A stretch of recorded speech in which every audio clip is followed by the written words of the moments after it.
नमस्कार, आदाब, सत श्री अकाल, गुड इवनिंग। आज की कहानी में आपका स्वागत है और आज की जो कहानी होगी, वो है नौकरानी की।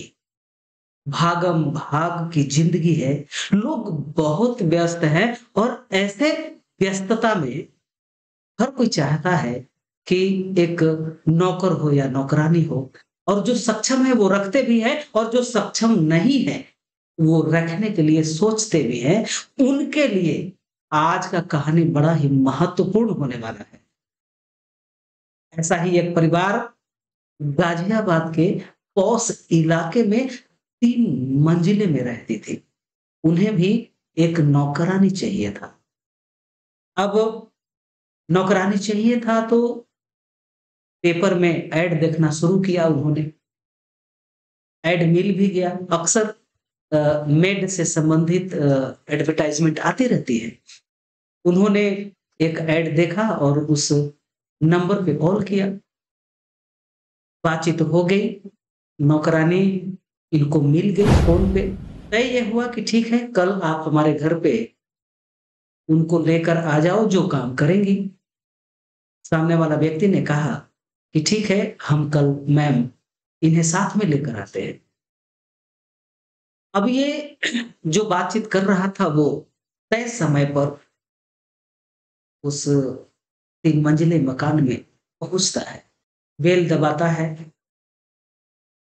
दरवाज़ा खोलती है उस मकान में रहने वाली। ये 2 हैं साथ में, एक लड़की है और एक साथ में लड़का है जो उस लड़की को लेकर गया है वहाँ पे काम करने के लिए। दोनों को कहती है कि ठीक है, आप अंदर आ जाओ, बैठो। बैठने के बाद देखती है, दोनों को ऊपर से नीचे देखती हैं।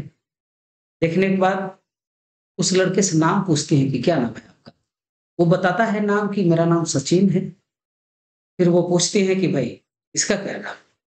वो खुद बताती है, जो लड़की है वहाँ गई, वो बोलती है कि मेरा नाम प्रिया है। अच्छी बात है। और ये फिर प्रिया से पूछती है कि प्रिया ये बताओ कि तुम क्या-क्या कर लेती है? खाना बनाने आता है, साफ-सफाई करने आता है, यहाँ से पहले कहाँ काम की थी? अब प्रिया थोड़ा सहम कर बड़े अदब के साथ कहती है कि जी, मुझे काम तो खाना बनाना भी आता है, साफ-सफाई करने आता है और मैं आपके यहाँ आने से पहले 2-3 जगहों पे बंगले में ही मैंने काम किया हुआ है, तो काम करने का अनुभव है। अब ये जो सवाल पूछ रही थी मालकिन घर की, बोलती है कि चलो ठीक है। ये देखती है कि आखिर ये चलने लायक है या नहीं। देखती है कि साफ-सुथरा कपड़ा भी पहनी है और हाइट वगैरह में ठीक है, देखने में सुंदर भी है। फिर ये पूछती हैं कि कुछ पढ़ी-लिखी हो या नहीं पढ़ी-लिखी हो? रिया कहती है कि मैं पढ़ी-लिखी हूँ। 8 क्लास तक मैंने क्लास किया हुआ है। चलो अच्छी बात है। अब तय ये हो जाता है कि ठीक है, अब प्रिया हमारे यहाँ ही रहेगी। सचिन कहता है, "ठीक है मैडम, अब प्रिया आपके यहाँ रहेगी।" अब इतना बोलकर सचिन कुछ नाश्ता वगैरह करता है और वहाँ से करने के बाद वो निकल जाता है। अब जो ये 3 मंजिला मकान है जहाँ प्रिया काम करने आई है, इस घर में 2 मुख्य मालकिन जो हैं, वो दिल्ली के यूनिक ग्रुप ऑफ कॉलेज के चांसलर थी। वो चांसलर पद से रिटायर हो गई थी और वो अपने बंगले पे ही आराम से रह रही थी। बेचारी को रिटायरमेंट के बाद उन्हें कैंसर भी हो गया था और स्वाभाविक है, उम्र ज़्यादा है, कैंसर की बीमारी है, तो ऐसे स्थिति में तो स्वाभाविक है कि कोई न कोई सहयोगी हाथ, जो समय पे खाना बना सके, दे सके, सेवा कर सके, ऐसा चाहिए था। अब ये बंगला इस बंगले में वो खुद रह रही हैं, जिनका नाम सुधा देवी है और सुधा देवी का एक बेटा भी है, उसका नाम बी है, बी। प्यार से सुधा देवी बी ही कहती हैं और सुधा देवी की एक बेटी है आकांक्षा, जिनकी शादी हो गई है। वो अपने पति के साथ, अपने बच्चों के साथ सेटल्ड है। और जहां से ये रिटायर हुई है चांसलर पद से, तो अपने माँ के जगह पे आकांक्षा चांसलर बनी हुई है, तो काफ़ी व्यस्त रहती हैं। उस समय अपने माँ को, अपने भाई को दे नहीं पाती हैं। बी जो है भाई, वो मानसिक स्थिति उसकी भी ठीक नहीं है, वो परफेक्ट नहीं है। इसके बावजूद भी आकांक्षा समय नहीं दे पाती हैं, अपने बाल-बच्चों में, अपने जॉब में ज़्यादा व्यस्त रहती हैं। समय-समय पे फ़ोन कर लिया करती हैं, कभी-कभी गाहे-बगाए आ जाया करती हैं देखने। तो ऐसी स्थिति में स्वाभाविक है कि एक नौकरानी की, मेड की आवश्यकता थी और उन्होंने तलाश भी लिया। आज प्रिया के रूप में उन्हें एक मेड भी मिल गई। अब सुधा देवी जी प्रिया को बारी-बारी से घर के बारीकियों को समझाते हैं। कौन-सा काम कब करना है, खाना कब बनाना है, क्या टेस्ट है, कब कपड़े धोने हैं, कहाँ सामान क्या पड़ा हुआ है, कैसे इस्तेमाल कर सकती हो। अब बड़े बारीकी से प्रिया पूरा का पूरा घर को मुआयना करती है, अपने हिसाब से देखती है और लग जाती है काम पे। अब सुधा देवी के लिए उनके पसंद का खाना बनाना, बी के लिए उनके पसंद का खाना बनाना, साथ में समय पे दोनों को दवा देना, साफ कपड़े पहनाना, कपड़े धोना, घर की साफ-सफाई, रख-रखाव। अब प्रिया के कामकाज को देखकर सुधा जी को बड़ा अच्छा लगने लगा। अब सुधा जी भी थोड़ा प्रिया के साथ घुलने-मिलने लगी। बी भी प्रिया के साथ घुलने-मिलने लगा। समय पे बी को भी अब खाना मिल जाता है। थोड़ा-सा बात करने के लिए कंपनी मिल गई है प्रिया के रूप में। प्रिया अपने काम और अपने व्यक्तित्व के आधार पर सुधा देवी के दिल में जगह बना लेते हैं। समय गुजरते जाता है। जैसे-जैसे समय गुजरता है, अब प्रिया उनको मालकिन न कहकर माँ जी कहती है। सुधा देवी जी एक डॉक्टर के पास से ट्रीटमेंट करवाती थी, तो अपॉइंटमेंट था, उनको वहाँ पे जाना था। प्रिया को कहती हैं कि प्रिया, ऐसा है कि मुझे आने में टाइम लग जाएगा, हो सकता है रात के 9 या 10 बज जाएँगे और मुझे ट्रीटमेंट के लिए जाना है, तो बी का ख़्याल रखना और तुम अपना भी ख़्याल रखना। प्रिया कहती है, "ठीक है माँ जी, आप आराम से जाएँ, आप चिंता ना करें, मैं सब कुछ सँभालूँगी।" अब इधर सुधा देवी हॉस्पिटल के लिए जाती हैं। अब इधर प्रिया बी को कहती है कि बी, कहीं घूमने चलने का इरादा है? अब घूमने जाने के लिए बी तैयार हो जाता है, हाँ, मैं चलूँगा घूमने। प्रिया बी को साथ में लेती है और घूमने के लिए निकल जाती है। बी को लेकर प्रिया साथ में एक वहाँ के जो प्रचलित मंदिर है गाज़ियाबाद का, वहाँ पे लेकर जाती है मंदिर घुमाने। अब मंदिर जब घुमाने लेकर जाती है, तो प्रिया को उस दिन जो साथ में लेकर आया था सचिन, वो सचिन भी वहाँ मिलता है। प्रिया से बातचीत हुआ होगा सचिन का। ये बोली होगी कि हम घूमने आ रहे हैं, तुम भी आ जाओ। सचिन वहाँ था। अब तीनों इकट्ठे होते हैं। प्रिया कहती है कि बी, हम लोग एक खेल खेलें? बी बोलता है कि हाँ, हम लोग खेल खेलते हैं। प्रिया कहते की है कि हम लोग आज दूल्हा और दुल्हन बनेंगे। दूल्हा-दुल्हन का खेल खेलेंगे। अच्छा जी, बी खुश हो जाता है और खुश होकर कहता है, ठीक है, हम लोग खेल खेलेंगे। प्रिया सचिन के थैले से, सचिन के पास एक थैला होता है। उस थैले से दूल्हे का जो लिबास है, जोड़ा है, उसको वो प्रिया निकालती है और बी को पहना देती है। बी को मुकुट पहना देती है, सूट पहना देती है, जूते पहना देती है, बिल्कुल दूल्हा जैसा तैयार कर देती है और खुद भी सचिन के थैले से दुल्हन का जोड़ा निकाल कर पहनती है और वो दुल्हन बन जाती है। देखने में सुंदर तो थी ही प्रिया, दुल्हन के जोड़े में और निखर कर दिख रही थी, अच्छी लग रही थी। अब दोनों एक दूल्हा, एक दुल्हन बन गए पंडित की आवश्यकता थी तो पंडित का रोल वहां पे सचिन निभा रहा था। फोटोग्राफर का भी रोल सचिन निभा रहा था। फोटो खींची जाती है, सचिन माला वगैरह पहना कर एक दूसरे को पहना देता है, सचिन भी पहनाता है, फोटोग्राफी भी कर लेता है। अब ये जो खेल है करीब 2 ढाई घंटे के अंदर सारा खेल संपन्न हो जाता है। अब प्रिया कहती है कि भी अब हम लोग घर चलते हैं, तो अब ये लिबास उतारना पड़ेगा। अब दोनों अपना-अपना लिबास उतारते हैं, जिस कपड़े में आए थे उसी कपड़े में हँसी-खुशी, खेलते-खेलते रास्ते में कुछ खाते, खिलाते प्रिया लेकर जाती है बी को घर। तब तक समय हो चुका होता है, सुधा देवी आती है। 5 से 6 महीने और समय गुजरता है। इसी बीच में सुधा देवी जी कैंसर की वजह से वो नहीं रहते हैं, वो दुनिया को छोड़ देते हैं। अब सुधा देवी नहीं है, उनका शरीर यहाँ पे पार्थिव शरीर घर में पड़ा है। प्रिया उनकी लड़की आकांक्षा को फ़ोन करती है, आकांक्षा आती है। अब बी को तो समझ में ही नहीं आ रहा कि माँ कहाँ चली गई। हँसे, गाएँ, रोएँ, क्या करे समझ में नहीं आ रहा, क्योंकि उसकी मानसिक स्थिति तो ठीक है नहीं। जिस स्थिति में है लेकिन दुखी है वो, उसको कुछ न कुछ तो समझ में आ ही रहा है।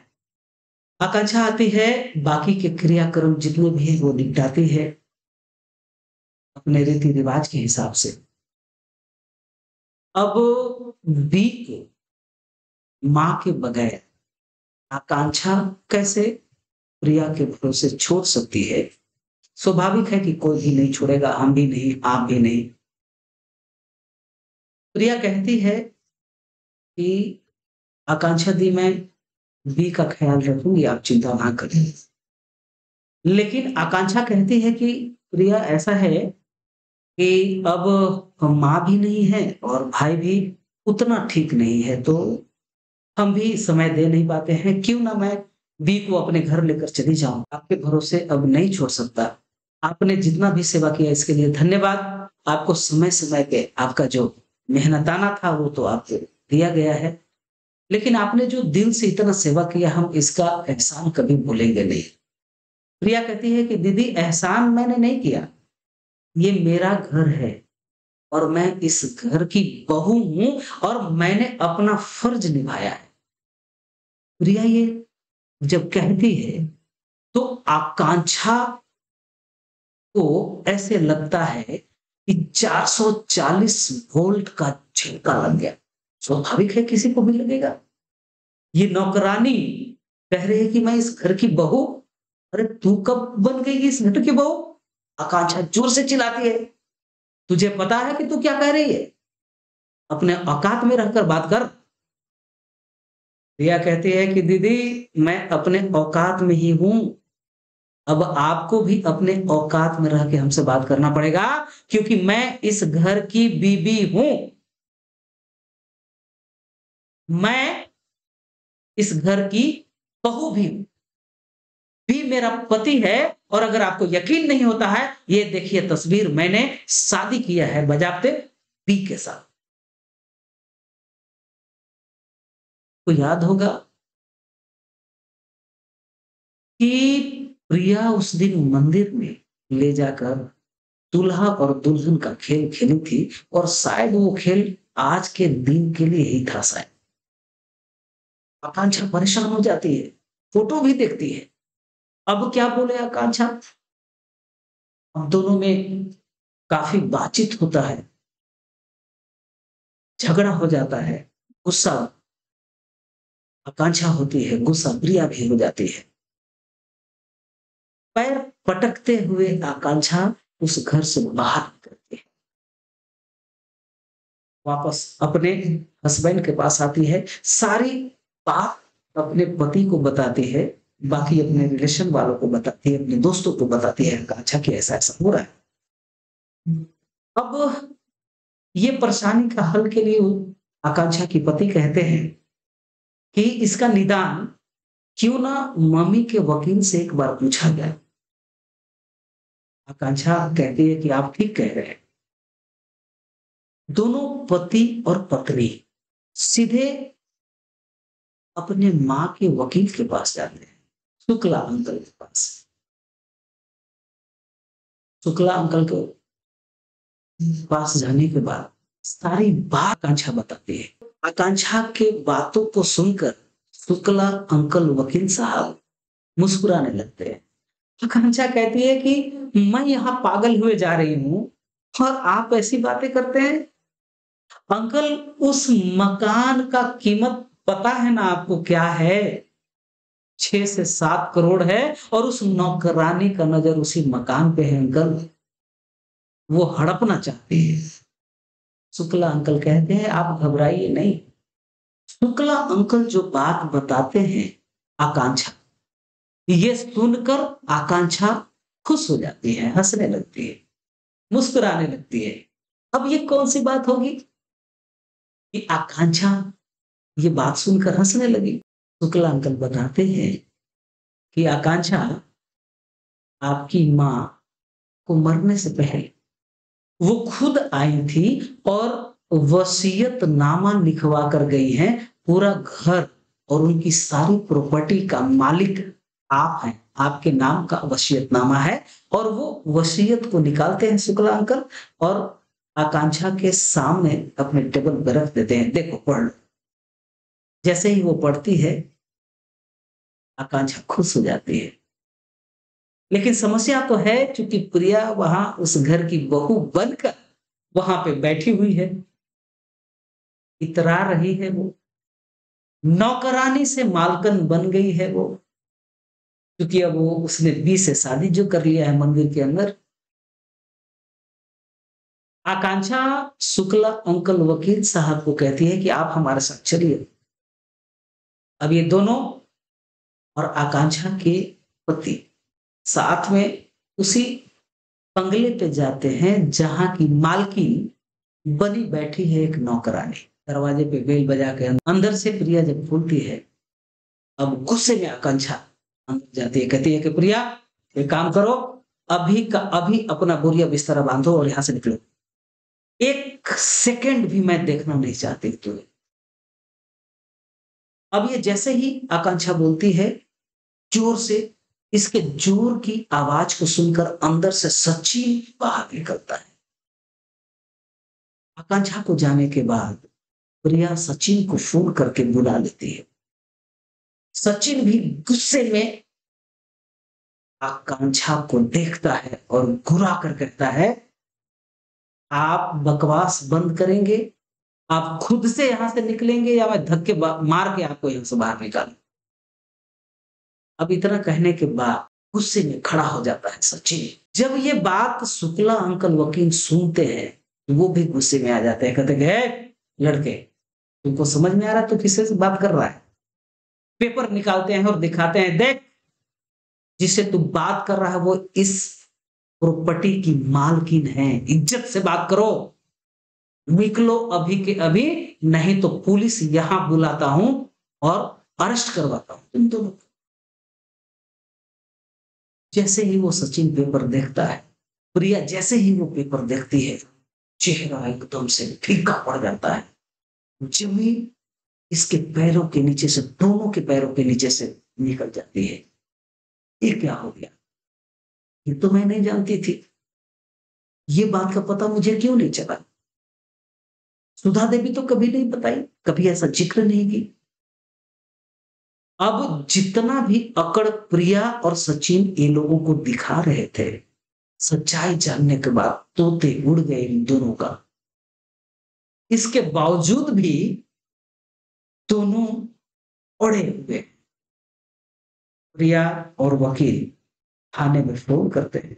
वकील और आकांक्षा दोनों सीधे थाने जाते हैं और थाने जाने के बाद एफआईआर दर्ज कर, उनके कहने पे पुलिस सीधे यहाँ पे आती है घर पे और सचिन को और प्रिया को उठाकर लेकर जाती है। जब सख्ती से पूछताछ प्रिया से होने लगता है थाने के अंदर, और सचिन से भी उतनी ही सख्ती के साथ पूछताछ की जाने लगती है, अब ये दोनों तोते की तरह सच्चाई उगलना शुरू करते हैं। तो झापड़ कस के जब प्रिया को लगता है, 2 झापड़ कस के जब सचिन को लगता है, तो पूरी सच्चाई बाहर उगलने लगता है। किस तरह प्लानिंग के साथ गए थे, मंसूबा क्या था? ये दोनों बताते हैं कि 5 से 6 ऐसे प्रॉपर्टी हैं जिसको इन लोगों ने इसी प्रकार से हड़पा हुआ है। ये दोनों अकेले नहीं हैं, पूरा ग्रुप इनका है 14 से 15 लोगों का। अब इनके कहने के आधार के ऊपर बाकी सारे गिरोहों को पकड़ लेती है गाजियाबाद की पुलिस और इस तरह से करती है पर्दाफाश नौकरानी के चालाकियों का। दोस्तों, आज की कहानी में बस इतना ही। इस कहानी से ये प्रेरणा मिलती है, ये सीखने को मिलती है कि जब भी अगर आप नौकर या नौकरानी रखने की सोचे या अगर आपने रखा भी है तो उसकी जांच पड़ताल वो कहां से है, उसके डॉक्यूमेंट आधार कार्ड से लेकर पैन कार्ड का सच्चे तरीके से जांच पड़ताल की जाए, इसके बाद उसे रखा जाए। ये सावधानी रखना अति आवश्यक है। जिंदगी व्यस्त होती जा रही है, लोगों को एक दूसरे का सहयोगी या आप मेड के रूप में, नौकरानी या नौकर के रूप में आप मान लो रखना ही पड़ता है, तो सोच समझ कर की जाए। आज की कहानी में बस इतना ही। आज की कहानी अगर आपको पसंद आया हो तो लाइक करें, कमेंट करें, शेयर करें और कमेंट में आप जरूर लिखें कि आप कहाँ से सुन रहे हैं। बहुत बहुत धन्यवाद। जय हिंद, जय भारत।